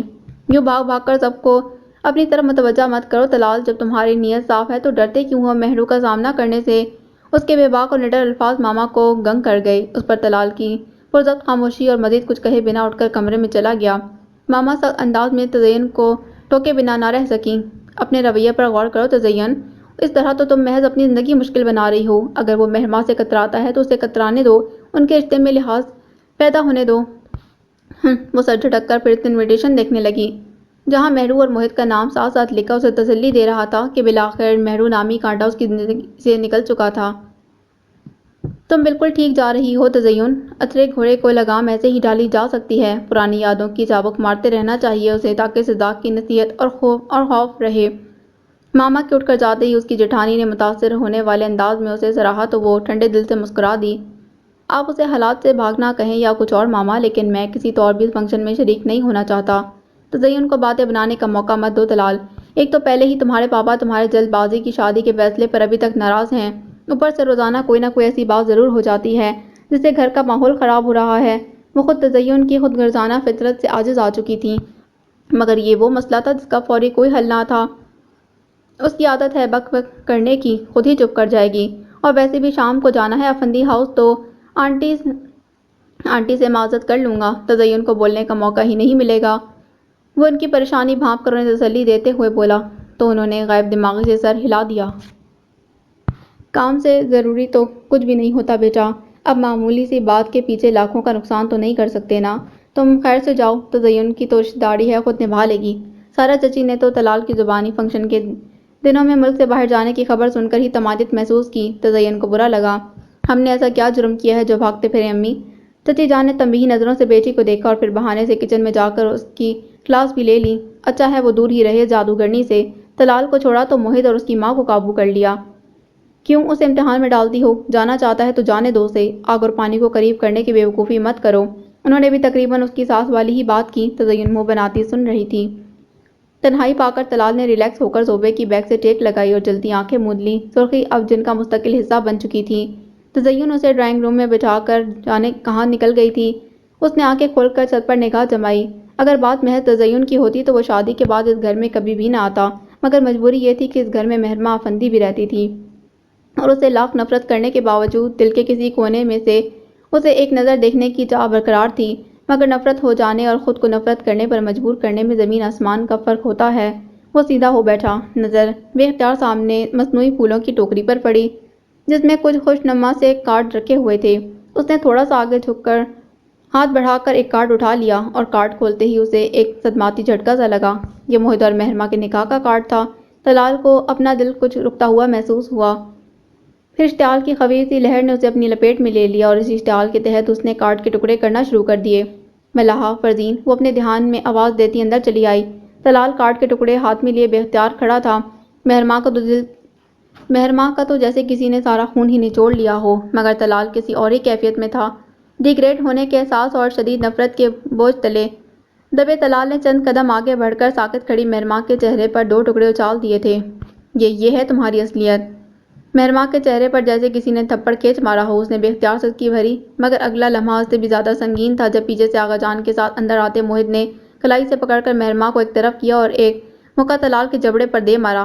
کہا تھا نا اس سے دور رہنا۔ اسے گریبان سے پکڑ کر ایک اور مکہ اس پر تانتے ہوئے موہد غرایا تھا۔ آغا جان موقع کی نزاکت دیکھ کر فی الفور بیچ میں آ گئے۔ تزین نے رو رو کر آنکھیں سجا لی۔ اب کیا میرے شوہر کی کوئی عزت نہیں یہاں؟ سارا چچی کا کلیجہ بھی جلا ہوا تھا۔ گھر میں طلال کے جانے کے بعد سے کشیدگی پھیلی ہوئی تھی۔ اگر موہد کا غصہ قابل مذمت ٹھہرا تو وہیں طلال کا مہرماں کے منہ پر کارڈ پھینکنا بھی بدتمیزی کے زمرے میں آیا تھا۔ مہرماں الگ موہد کے ساتھ الجھی۔ تم کیوں بیچ میں آئے؟ یہ میرا اور طلال کا معاملہ تھا۔ میں آلریڈی بیچ میں آ چکا ہوں اور تمہارے اس کے سب معاملے اب ختم ہو چکے ہیں، سمجھی تم؟ موہد غصے سے دانت پیس کر بولا۔ وہ اس گھر کا داماد ہے موہد، مہرماں نے جذبز ہو کر اسے یاد دلایا۔ داماد کو سسرال آ کر کچھ بھی کرنے کے اختیارات نہیں مل جاتے محترمہ۔ آغا جان بیچ میں آ گئے، ورنہ میں اسے آج اچھی طرح بتاتا کہ دامادوں کو سسرال آ کر کس حد میں رہنا چاہیے۔ اینڈ مائنڈ اٹ، اگر تم اس شخص کی حمایت کرتی نظر نہ آؤ مجھے۔ وہ بگڑ کر بولا، میں بس حقیقت کہہ رہی ہوں، میرا اس سے ایسا کوئی رشتہ نہیں کہ میں اس کی حمایت کروں۔ مہروبی برا مان گئی۔ اور پھر وہ شام آ گئی کہ جس میں مہرماں افندی ایک بار پھر سے امتحان سے گزری۔ ایک سنسی کیفیت اس کی حسیات کو منجمد کر رہی تھی۔ اللہ ہی جانتا تھا کہ مہرماں کی قسمت میں نمیر اور موہد میں سے کون لکھا گیا تھا۔ تائی جان کا بس نہ چلتا تھا کہ نمیر سے پیچھا چھٹنے پر شکر بجا لاتی۔ کافی دنوں سے نمیر کا کوئی فون نہ آیا تھا۔ انہیں پوری امید تھی کہ وہ کہیں مر کھپ گیا ہوگا۔ نکاح نامے پر سائن کرتی مہرماں کو اپنے گرد سفید سی دھند پھیلتی محسوس ہوئی اور وہ حواس کھو کر ملاحہ پر لڑک گئی۔ وہ بے ہوش ہو چکی تھی۔ اس کے اعصاب اتنا دباؤ برداشت نہ کر پائے تھے۔ وہ کمرے میں اندھیرا کیے بیٹھا تھا۔ دماغ میں سوچوں کا ازدحام تھا، لیکن ذہن منتشر اس قدر کہ کسی ایک بھی سوچ پر مرتکز رہنے کی سکت نہ رکھتا تھا۔ اس کا موبائل وقفے وقفے سے بج رہا تھا۔ اس نے کتنی بار نظر انداز کیا مگر اب اٹھائے بنا کوئی چارہ نہ تھا۔ مبارک ہو نمیر آفندی، آج تمہاری بیوی موہد آفندی کے نکاح میں بھی آ گئی۔ تلخ سی آواز نے اس کی سماعتوں میں جیسے سیزا انڈیلا تھا تو وہ ساکت سا رہ گیا۔ سمرا اس کے پاس بیٹھی اس کے ہاتھ کو اپنے ہاتھوں سے رگڑ کر گرمائش پہنچانے کی کوشش کر رہی تھیں۔ حجاب و قبول کے لیے آئے مرد حضرات کمرے سے باہر جا چکے تھے۔ ملحہ نے بہن کے منہ پر ٹھنڈے پانی کے چھینٹے مارے تو وہ کسمسا کر گہری سانس بھرتی حواس میں لوٹی۔ سمرا نے گلاس تھما کر مہر کے لبوں سے لگایا تو وہ پیاس کی طرح گھونٹ بھر گئی۔ تائی جان سکون کا سانس لیتی اس تمام عرصے میں پہلی بار کرسی پر بیٹھیں۔ حوصلہ کرو میری جان، کانٹوں پہ چلنا تو پیروں سے زیادہ دل مضبوط ہونا چاہیے، اور سب سے بڑھ کر ارادہ۔ ہمت دینا تو پھر اللہ کے ذمہ ہے نا۔ سمرا چچی کا لہجہ نرم اور نمکینوں سے ڈھکا ہوا سا تھا۔ مہرماں کی آنکھیں بھر آ گئیں۔ اپنی برباد ہوتی زندگی کا دکھ ٹوٹ کر حملہ آور ہوا تھا۔ وہ بلک اٹھی، میں ہی کیوں چچی جان؟ کس گناہ کی پاداش میں یہ آزمائش اتری میرے اوپر؟ آزمائشیں گناہ کی پاداش میں نہیں بلکہ بندے اور اللہ کے تعلق کو آزمانے کے لیے اتاری جاتی ہیں مہر۔ اور اگر ہم سکھ اور خوشیاں بٹورتے وقت اللہ سے یہ سوال نہیں کرتے کہ ہم ہی کیوں، تو غم اور آزمائش کے وقت بھی نہیں کرنا چاہیے۔ مہرماں کی آنکھوں سے آنسو بل پڑے مگر وہ کچھ بولی نہ تھی۔ صبر تو اب آتے آتے ہی آئے گا نا؟ سارا چچی نے مصنوعی دکھ سے آہ بھری۔ صبر کی شروعات آپ کر لو تو باقی کا صبر اللہ آپ پر انڈیل دیتا ہے سائرہ، مگر شرط ہے کہ آزمائش کے پہلے مرحلے میں صبر کیا جائے۔ واویلا کرنے کے بعد تقدیر کے ہاتھوں خود کو بے بس مان کر چپ ہونا ہی صبر نہیں کہلاتا، وہ آپ کی مجبوری ہے۔ سمرا کا لہجہ ٹھہرا ہوا سا تھا۔ کمرے میں اب صرف مہرماں کی سسکیوں کی آواز گونج رہی تھی۔ اب صبر کے سوا اور کوئی چارہ باقی نہیں تھا۔ نمیر کا دماغ جھنجھنا اٹھا۔ سومیا کے لب و لہجے کا تلخی بھرا طنز کسی بھالے کی طرح سیدھا دل میں کھپ گیا۔ اس کا وجود بدلے کی آگ میں بھڑ بھڑ جل رہا تھا، اسی لیے سومیا کا بھرپور طنز اس کے زخموں پر چابک کی طرح پڑا۔ وہاں سے کھال اجڑی تو تمام زخم پھر سے رسنے لگے۔ موہد آفندی، اس کی آنکھوں میں ضبط اور برداشت کی خفیف سی سرخی اتر آئی۔ اسے یکلک تھی بہت کچھ غلط ہونے کا احساس ہوا۔ تمہیں میری ضد اور انتقام کی جنگ کے بیچ نہیں آنا چاہیے تھا۔ یہ افندی ہاؤس والوں کی اور میری انا کا کھیل تھا۔ تمہیں خود کو اور مجھے امتحان میں نہیں ڈالنا چاہیے تھا۔ یہ نمیر وقار کی جنگ تھی، اسے میں تنہا لڑتا۔ میں تمہیں اپنے مقابل کبھی پانا نہیں چاہتا تھا۔ کمرے میں اے سی کب سے بند تھا؟ ہفزوروں پر تھی۔ اس نے کھڑکی کھول دی۔ اس بار ساون کی بارش موسم کو خوشگوار بنا رہی تھی۔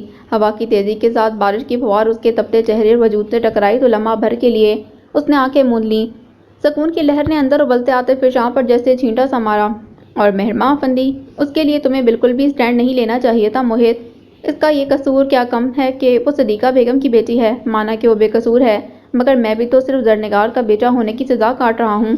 وہ جی بھر کر موہت کے اس اقدام پر شاکی ہوا اور اس نئی افتاد سے نپٹنے کے لیے ذہن تیزی سے دوڑا رہا تھا۔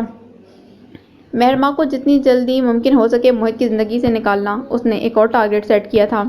مہرماں کی طبیعت سنبھلی تو اس نے اٹھ کر کپڑے تبدیل کیے۔ وہ خوبصورت خاندانی جوڑا اسے کسی غلاظت کی طرح جسم سے لپٹا محسوس ہو رہا تھا۔ اسے سمرا ججی کی تمام تر وضاحتوں کے باوجود ایک گناہ کا احساس کچوکے لگا رہا تھا۔ کسی کے نکاح میں ہونے کے باوجود گردش حیات نے اسے ایک اور زبردستی کے نکاح پر مجبور کر دیا تھا۔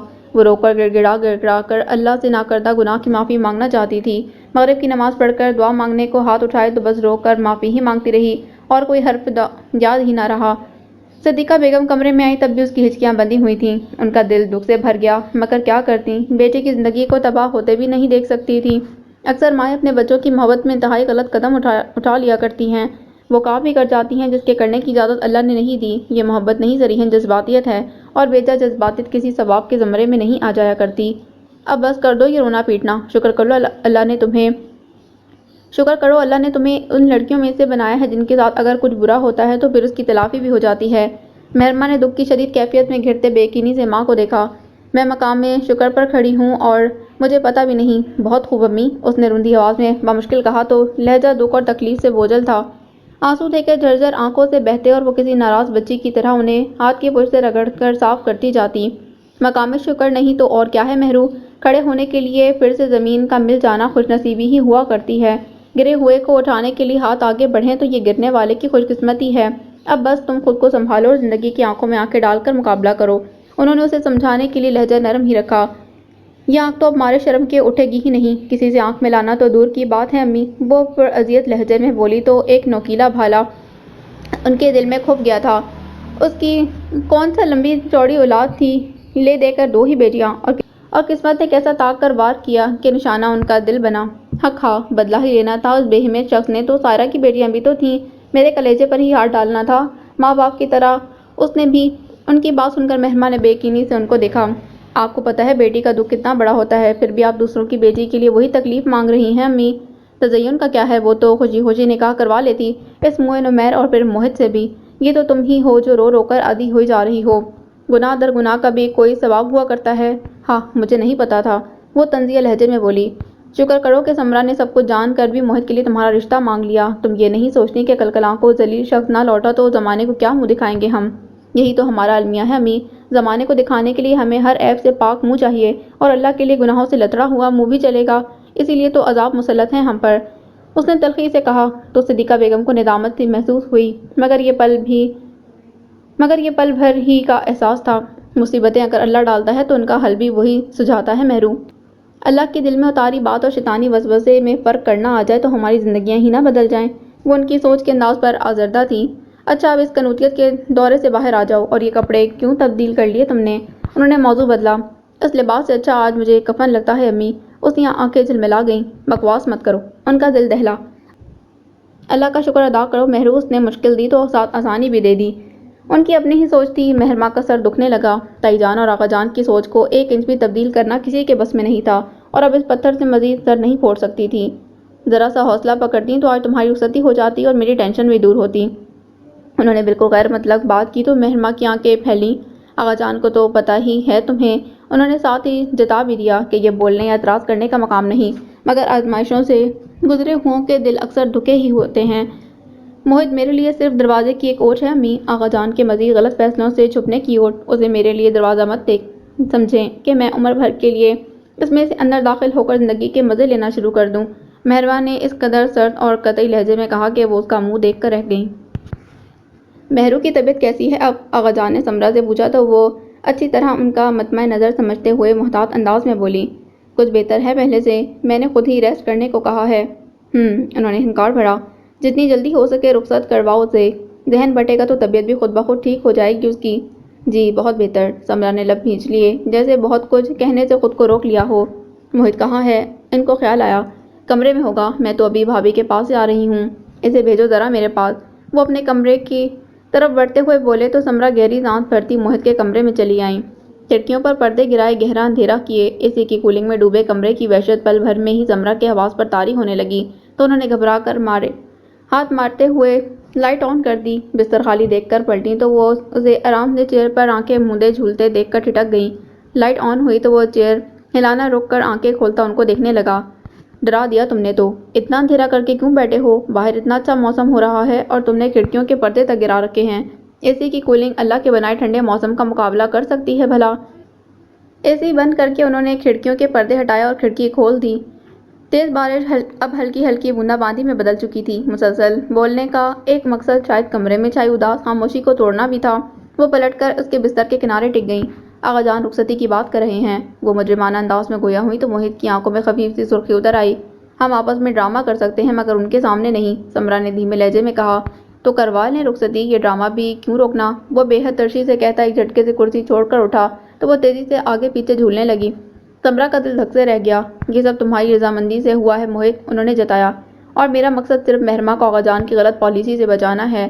میں اس بارے میں کچھ نہیں سوچنا چاہتا ماما، آپ آگے جو بھی جی میں آئے وہی کریں۔ وہ خفا تھا، بے حد خفا، مگر سمرا کو اجازت بہت بھلی لگی۔ تو بس پھر ٹھیک ہے، یہ ناکام عاشقوں جیسا جوک لے کر کیوں بیٹھ گئے ہو؟ بس میرے کہے پر لبیک کہتے جاؤ۔ وہ بے ساختہ مسکرا دیں۔ موہت نے ناراضی سے انہیں دیکھا۔ زندگی مذاق نہیں ہوتی، یہی بات مہر کے لیے بھی سوچ لو، اس کی زندگی کو تو سب نے ہی مذاق سمجھ لیا ہے۔ وہ رسان سے کہتی اٹھ کھڑی ہوئی تو موہت نے لب کھینچ لیے، پھر دفعتاً ان کے راستے میں آ گیا۔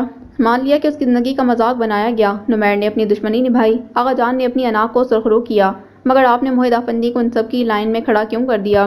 وہ بے بسی سے پوچھ رہا تھا۔ سمرا نے ایک نظر اسے دیکھا، پھر دونوں ہاتھوں سے اس کا سر تھام کر ذرا نیچے جھکایا اور اس کی پیشانی چوم لی۔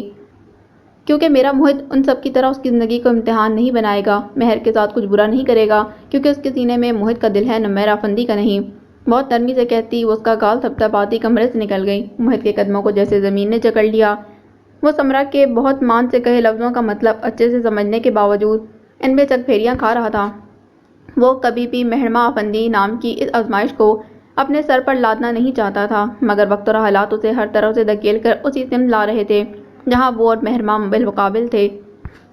وہ سگریٹ پر سگریٹ سلگا چکا، مگر اندر لگی آگ سرد ہونے میں نہ آتی تھی۔ وہ لاکھ دل پر پہرے بٹھاتا، لاکھ مہرماں کی یاد کو رد کرتا، مگر دل پلٹ پلٹ کر مہرماں کی بے وفائی کا سوگ منائے جاتا، وہ جو اب تک صحیح معنوں میں پرائی ہو گئی تھی۔ طلال کو یقین نہ آتا تھا۔ وہ گہری سیاہ پلکوں اور گلابی رنگت والی لڑکی جو بات سننے کے دوران بہت معصومیت بھرے اشتیاق سے اس کی صورت دیکھا کرتی تھی، جس نے ہمیشہ ہی اس کے جذبوں کو پذیرائی بخشی تھی، اس نے کبھی طلال کو محسوس ہونے نہ دیا کہ وہ راہ محبت کا تنہا مسافر ہے اور وہ راستے میں ہی کہیں کوئی مڑ گئی۔ اس نے سگریٹ کا لمبا کش لیا۔ بھلا آگ کو آگ کی مدد سے بجھایا جا سکتا ہے؟ کمرے میں داخل ہوتی تزین کا اندر موجود دھوئیں سے سانس الٹا تو وہ بے اختیار کھانسنے لگی۔ ہاتھ میں تھاما چائے کا مگ لرزا اور چائے فرش میں جھلک گئی۔ اللہ! اس نے چائے کا کپ سائڈ ٹیبل پر پٹک کر کھڑکیوں کے شیشے کرے کیے۔ ٹھنڈی ہوا کا جھونکا تیزی سے کمرے کی کثافت دور کر گیا۔ تم کس غم کو غلط کر رہے ہو سگریٹ پھونک پھونک کر؟ اس کی حالت نے تزین کو نہ چاہتے ہوئے بھی طنز کرنے پر مجبور کر دیا۔ طلال نے ایک نگاہ غلط انداز میں اس پر ڈالی اور سگریٹ کو ایش ٹرے میں مسلتے حیرت انگیز طور پر آرام سے بولا، جب جانتی ہو تو بار بار پوچھنے کا کیا فائدہ؟ تزین کے تو پیروں تلے جیسے کسی نے جلتے کوئلے بچھا دیے۔ یعنی اب وہ مدافعانہ انداز چھوڑ کر اس کے سامنے صفا جٹ اقرار کیا کرے گا؟ ایک شادی شدہ لڑکی کی یادوں کو سینے سے لگا کر تم محض اپنی زندگی تباہ کرو گے، اسے تمہاری اس وفاداری سے کوئی فرق نہیں پڑے گا۔ ہو سکتا ہے وہ کبھی لوٹ ہی آئے، کم از کم انتظار میں کوئی تو موجود ہو۔ طلال کا لب و لہجہ معتدل تھا، جیسے تزین کا دل جلانے کی قسم کھا لی ہو۔ بے فکر رہو، اس بار اس کے ہاتھ جو ہیرا لگا ہے وہ کم از کم بھی کروڑ پتی ہے، وہ واپس نہیں آنے والی، تمہارا انتظار ہی رہے گا انشاءاللہ۔ وہ طنزیہ بولی تو طلال کے چہرے کے عضلات تن سے گئے۔ وہ جتنے بھی تحمل اور ٹھنڈے پن کا مظاہرہ کرتا، تزین کی شعلہ بیانی اسے جلا کر خاک کر ڈالتی۔ تم یہ سب بکواس سنانے آئی ہو مجھے؟ وہ بچے ہوئے لہجے میں بولا۔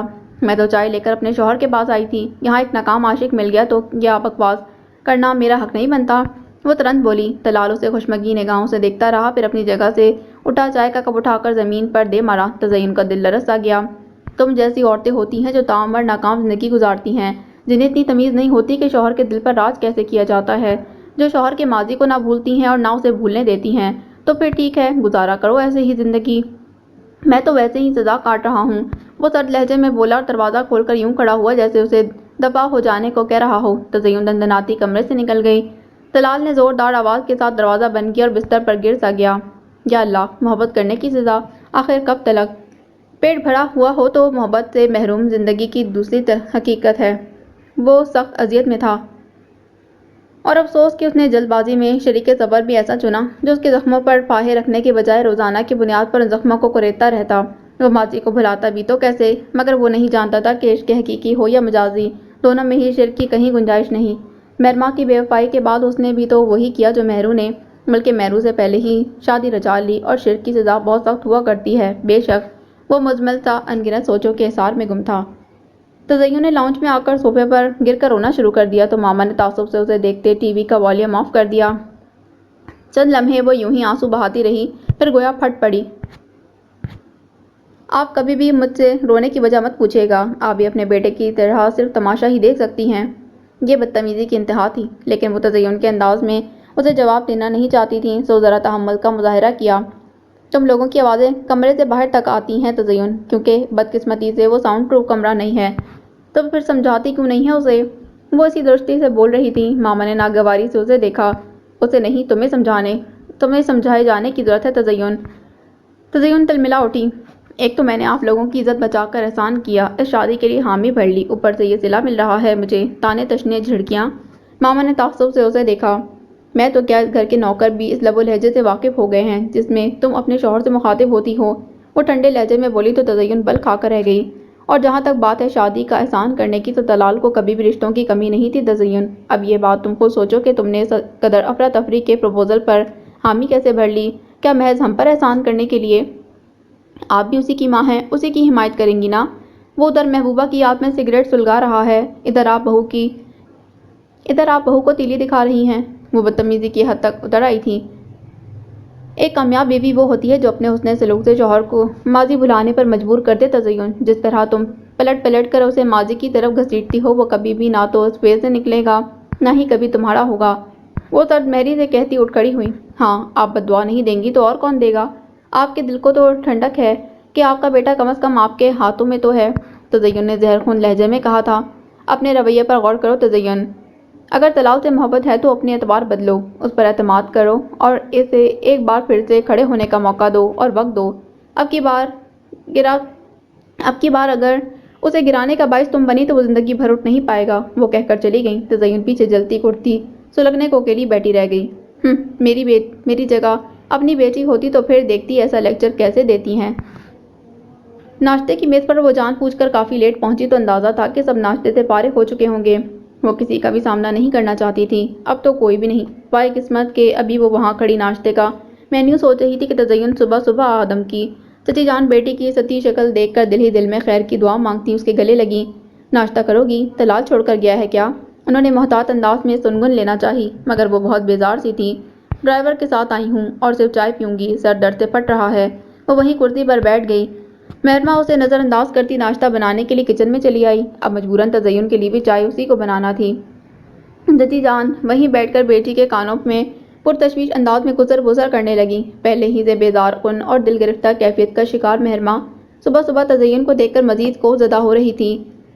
اسی لیے انڈا تلنے کا ارادہ ملتوی کر کے بہت بے دلی سے اپنے لیے 2 ٹوسٹ ٹوسٹر میں ڈال کر سینکے اور ہلکی سی جیم کی تہ لگا کر پلیٹ میں رکھ لیے۔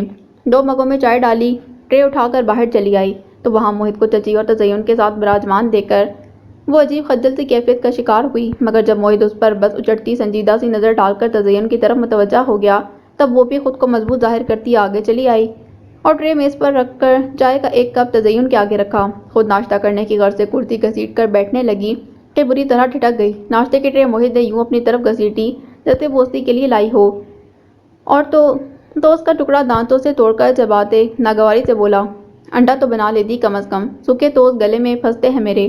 مہرماں کا جی چاہا اسے کوئی کرارا سا جواب دے، خواہ کا شوہر بنا ہوا تھا، مگر چچی جان اور تزین کی موجودگی میں کچھ کہہ کر وہ ان کے مزید جگ ہنسائی کا سامان نہیں تھمانا چاہتی تھی، تو دانتوں پر دانت جماتی بیٹھ گئی۔ میرا تو اب اس گھر میں واپس جانے کا دل ہی نہیں کرتا۔ تزین نے ایک دم سے مجھ غافی کی تو انداز بگڑا ہوا تھا۔ بیوقوف ہو تم، بجائے اس کے کہ ان موصوف کا دماغ ٹھکانے لگاؤ تم اسے کھلی چھوٹ دے کر چلی آئی ہو۔ موہت نے چائے کا کپ اٹھاتے تعصب سے تزین کی بیوقوفی کا ماتم منایا۔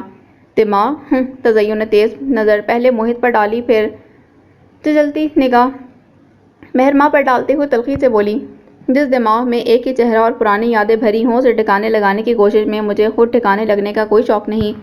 چائے پیو، پھر آرام سے بات کرتے ہیں۔ چچی جان کو بیٹی کی بزبانی کا اچھی طرح علم تھا۔ تادیبی انداز میں کہا تو ان کی نظر میں تنبیہ بھی تھی، مگر تزین تو تبتا سلگتا دل لے کر آئی تھی۔ اب جب کہ ہدف سامنے مل گیا تو وہ بھلا کیوں چوکتی؟ مہرماں کو نظر کی گرفت میں رکھتے تنزیہ بولی، آرام تو اب ہمیشہ کے لیے میری زندگی سے رخصت ہو گیا امی۔ عقل پر پتھر پڑ گئے تھے جو ہیرا سمجھ کر جلتا کوئلہ ہاتھ میں لے لیا۔ مصنوعی چمک نے للچا دیا تھا مجھے، اور ادھر لوگوں کی لاٹری پر لاٹری نکل رہی ہے، پہلے طلال اور اب موہد آفندی۔ مہرماں کی برداشت ختم ہو گئی۔ شٹ اپ تزین، اپنی ناکام خانگی زندگی کا ملبہ مجھ پر مت گراؤ۔ یہ تمہاری دلی خواہش اور قطعی ذاتی فیصلہ ہے، اور نفس کے طمع کو مٹانے کے لیے جو خواہشات پوری کی جائیں ان کا تاوان بھرنے کا حوصلہ بھی رکھنا چاہیے۔ وہ سرد مہری سے کہتی اٹھ گئی۔ در حقیقت تزین کی اس گھٹیا بات سے دل کے مضراب پر بہت اوچھا ہاتھ پڑا تھا۔ وہ تیز قدموں سے چلتی ضبط سے لال چہرہ لیے کچن میں چلی گئی۔ ہک دک بیٹھی تزین جیسے حواس میں لوٹی۔ دیکھ رہی ہیں آپ اس کی زبان کے جوہر؟ سلگ کر چچی جان کو شکایت کی۔ چائے کا مگ خالی کر کے رکھ کر موہت نے مسکرا کر اسے دیکھا۔ تم کیا سمجھ رہی تھی کہ وہ گونگی ہے؟ میرا گھر تباہ ہو رہا ہے اس کی وجہ سے، طلال کے دل و دماغ میں اسی کا نقش ہے۔ وہ ذہنی کیفیت کا شکار ہونے لگی۔ موہت کی مسکراہٹ سمٹی۔ یہ تم سے طلال نے کہا ہے؟ ہر وقت خاموش رہنا، سوچوں میں گم، سب سے کٹے ہوئے، اس کا اور کیا مطلب ہے موہد آفندی؟ میں بیوقوف نہیں ہوں، سب سمجھتی ہوں۔ وہ دانت کچکچا کر بولی، ٹھوکر کھائے ہوں کو سنبھلنے کا موقع اور وقت دینا چاہیے تزین۔ موہد نے سنجیدگی سے کہا، اور واقعی کیا صحیح کہا تھا؟ تو تم نے کیوں نہ موقع دیا اسے سنبھلنے کا؟ اپنی دفعہ تو فوراً مکے بازی پر اتر آئے۔ وہ تنزیہ بولی، وہ اور بات تھی، ایک بندہ ہمارے گھر کی عورتوں کی رسپیکٹ نہیں کرے گا تو میں اسے ہر بار ایسے ہی سمجھاؤں گا۔ موہد کا انداز اٹل تھا، پھر کرسی گھسکا کر اٹھتے ہوئے ناصحانہ انداز میں بولا، اپنی زندگی بے سروپا باتوں کے پیچھے مت برباد کرو۔ وہ شخص مہرماں کے نصیب سے نکل چکا ہے اور یہ ایک واضح حقیقت ہے۔ اسے اپنے آپ میں ڈھالنا اب تمہاری ذمہ داری ہے، نہ کہ بار بار اسے پرانے تعلق کے تانے دینا۔ کسی خوش فہمی میں تم بھی نہ رہنا۔ نمیرہ فندی شب خون نہ مارتا تو مہرماں اسی طلال کی ہوتی، صرف بحالت مجبوری اسے طلال کو چھوڑنا پڑا، اور یہ بات سب جانتے ہیں۔ تو کیا مہرماں بھول چکی ہے اپنی پہلی محبت کو؟ وہ بگڑ کر تیز لہجے میں بولی، اس بات کی فکر تو نمیرہ فندی کو ہونی چاہیے، وہ جاتے ہوئے لاپرواہی سے کہہ گیا تھا۔ اس کے جانے کے بعد متحیر سی تزین مارے تجسس کے ماں کی طرف متوجہ ہوئی۔ یہ کیا کہانی چل رہی ہے ادھر؟ بیوی اس کی ہے اور فرق نمیرہ فندی کو پڑنا چاہیے۔ آغا جان کی ضد نبھائی ہے بس مہرو نے۔ مجھے تو لگتا ہے بس آغا جان کا منہ بند کرنے کے لیے کھیل کھیلا ہے سمرا نے ان کے ساتھ مل کر۔ تو کیا رخصتی ابھی تک نہیں ہوئی؟ تزین کا منہ کھلا۔ طبیعت کی خرابی کا بہانہ چلا آ رہا ہے ایک ہفتے سے، نہ صدیقہ بھابھی کو فرق پڑ رہا ہے اور نہ سمرا کو۔ اس کا کیا مطلب ہوا بھلا؟ اس کی طرف جھک کر سرگوشیانہ رازداری سے بولی، اس کا مطلب تو یہی ہوا کہ محض آغا جان کی ضد سے چھٹکارا پانے کے لیے مہرو راضی ہوئی ہے اس نکاح پر۔ یعنی اگر کل کو نمیر اسے طلاق دے دے تو پھر سے طلال کی نظر میں مظلوم بن سکتی ہے۔ تزین کو جھٹکا لگا، طلال نوید تو اب اس کے دل کی ضد بن چکا تھا۔ اتنی دور کی مت سوچو، چچی جان نے اسے گھرکا، میں خود بات کروں گی آغا جان سے۔ تزین نے مصمم ارادہ کر لیا۔ چچی جان نے اسے منع بھی کیا، مگر شادی شدہ ہونے کے بعد تو وہ جیسے اور نڈر ہو گئی تھی۔ سر جھٹک کر چائے کے گھونٹ بھرتی آغا جان کے سامنے بولنے والے متاثر کن ڈائیلاگ سوچنے لگی۔